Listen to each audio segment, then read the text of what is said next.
Advocate Papiya, আমি আপনার কাছে আসি। আইনমন্ত্রীর কথা আমি বললাম, তিনি কিন্তু বলেছেন যে এই বিষয়ে তারা পুরো বিষয়টি না বুঝেই কথা বলছেন এবং বিষয়টি অর্ধেক বুঝে মন্তব্য করছেন। আপনি একজন আইনজীবী হিসেবে একটু বলবেন যে এই ধোঁয়াশাটা কেন সৃষ্টি হচ্ছে আসলে? আচ্ছা, ওইটা আমি সবার শেষে বলতেছি। তার আগে শামীম পাটোয়ারি যেটা বললেন যে মুক্তিযুদ্ধের চেতনা নিয়ে বর্তমান তরুণ প্রজন্মের কাছে খুব একটা চেতনা জিনিসটা হয়ে নাই। এখানে প্রথমেই বিচার্য বিষয় যে শামীম পাটোয়ারির যে রাজনীতি এবং যে রাজনৈতিক সংগঠন এবং এই রাজনৈতিক সংগঠনের যে নেতা এরশাদ সাহেব কিন্তু মুক্তিযোদ্ধা না, এবং মুক্তিযুদ্ধ উনি কিন্তু করেননি। উনি মুক্তিযুদ্ধকালীন সময়ে উনি বাংলাদেশের বাইরে কিন্তু ছিলেন।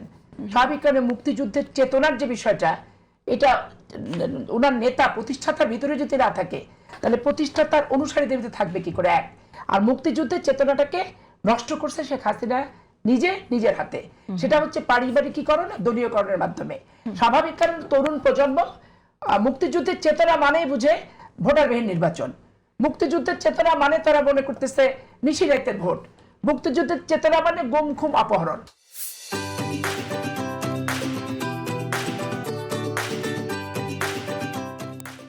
এই জিনিসটা শেখ হাসিনা 15 বছরের দুঃশাসনে বদ্ধভাবে ঢুকাইছে, যার কারণে জুলাই আগস্টের অভ্যুত্থান ছাড়া তরুণ প্রজন্ম এরশাদ বিরোধী আন্দোলন 80 দশক থেকে 90 দশক এটাও মানে না। আবার 71-এর মুক্তিযুদ্ধকে বলে এটা হচ্ছে বিক্ষোভ দিবস। 7ই মার্চ ছিল বিক্ষোভ দিবস। এই যে কথাগুলি বলে, এটা বলার কারণের জন্য শেখ হাসিনা এবং আওয়ামী লীগের স্বৈরতন্ত্র দায়ী, কিন্তু মুক্তিযুদ্ধের ইতিহাস দায়ী না। মুক্তিযোদ্ধাদের রক্তস্নাত ইতিহাস এর জন্য দায়ী না। মুক্তিযোদ্ধাদের রক্ত দিয়ে যে লেখা সংবিধান, এই সংবিধান 26 সালে এসে অনেক পরিবর্তন। 26 মানে 72-এর সংবিধান প্রত্যেকটা ক্ষেত্রে ক্ষেত্রে পড়তে এক একটা সরকার প্রধানের এক একটা পরিবর্তন আসছে। এই পরিবর্তনগুলো যখন অনেক পরিবর্তন শেখ হাসিনার আমলে হয়েছে, যেটা জনগণের সাথে সম্পৃক্তকরণ পরিবর্তন নয়, সেইগুলো হচ্ছে স্বৈর শাসনের পরিবর্তন নিজের স্বার্থে, সেইগুলো পরিবর্তনযোগ্য।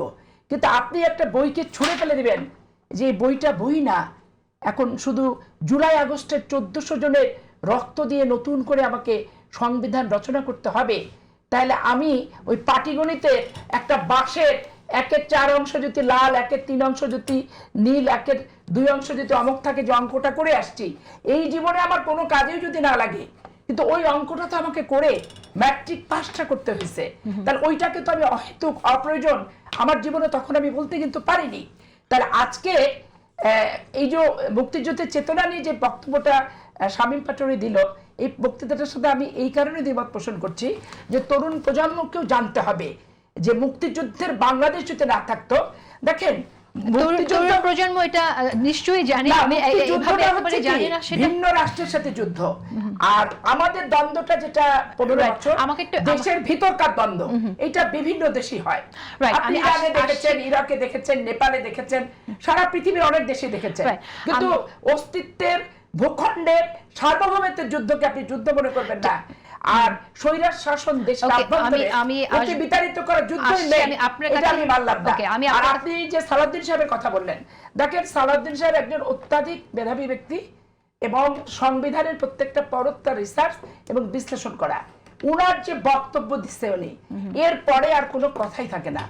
আমি নির্বাচিত না হলে, ইলেকশনে না যাওয়া পর্যন্ত, অন্তর্বর্তীকালীন সরকার অধীন পর্যন্ত সংবিধান অর্ডিন্যান্সের মাধ্যমে চলবে, সংবিধান মানবে না সেটা ভিন্ন ব্যাপার।